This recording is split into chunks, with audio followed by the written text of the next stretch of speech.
anak-anak, Assalamualaikum warahmatullahi wabarakatuh. Jumpa lagi dengan Bu Evi dengan KD berikutnya, yaitu tentang dunia tumbuhan atau plante. Apa itu plante? Apa itu tumbuhan?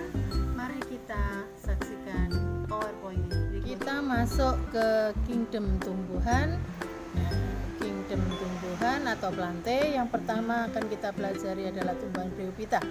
Sebelum masuk ke Bryophyta, kita harus tahu dulu apa itu tumbuhan. Nah, bagaimana anak-anak? Apa itu tumbuhan? Ya, betul sekali. Pertama, tumbuhan merupakan makhluk hidup yang mampu berfotosintesis. Yang kedua, tubuhnya adalah multiseluler, selnya bersifat eukariotik, memiliki beberapa kesamaan dengan ganggang, namun tumbuhan merupakan makhluk hidup yang mengkolonisasi daratan dengan sempurna. Jawaban kalian tepat sekali. Nah, sekarang kita lanjut PowerPoint berikutnya, keanekaragaman tentang Bryophyta, karena kita belajar tentang tumbuhan lumut. Apa itu lumut? Coba kalian perhatikan. Tumbuhan lumut itu adalah tumbuhan Talophyta. Jadi Talophyta itu belum memiliki akar, batang, daun yang sejati. Nah, sekarang apa itu ciri-ciri tumbuhan lumut anak-anak? Nah, betul sekali. Ciri tumbuhan lumut yang pertama, mampu berfotosintesis, multiseluler dan eukariotik. Tidak memiliki akar, batang, daun sejati, makanya disebut tumbuhan talus. Tidak memiliki pembuluh angkut, xilem dan phloem. Mengalami pergiliran keturunan dari gametofit ke sporofit, dan juga reproduksi seksualnya, reproduksi seksual dan aseksual menggunakan spora. Yuk kita belajar lagi tentang lumut. Nah, tadi dikatakan lumut mengalami pergiliran keturunan atau sering disebut dengan metagenesis. Nah, metagenesis itu meliputi dua fase. Ada fase gametofit dan fase sporofit. Nah, kalian tahu fase gametofit itu apa? Nah, gametofit, tumbuhan menghasilkan gamet. Berarti nanti sel kelamin dihasilkan di bagian atas tumbuhan lumut, sedangkan gametium menghasilkan sel spermatozoid dan gametium disebut dengan antheridium.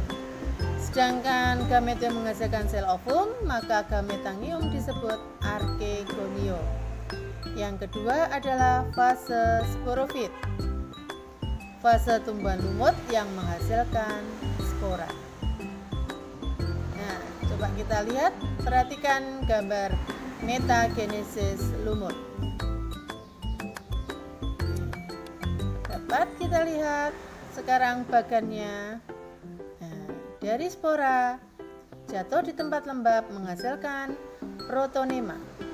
Protonema nanti akan berkembang menjadi tumbuhan lumut yang menghasilkan sel kelamin yaitu antheridium dan archegonium. Antheridium menghasilkan spermatozoid, archegonium menghasilkan ovum. Kalau sudah ada spermatozoid dengan ovum, tentunya akan terjadi fertilisasi, menghasilkan zigot.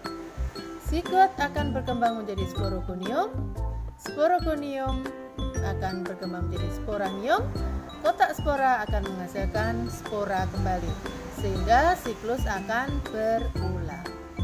Nah, kalian sudah paham mengenai metagenesis? Nah, metagenesis itu adalah salah satu reproduksi tumbuhan lumut. Tadi adalah pergiliran keturunan antara generasi gametofit ke generasi sporofit.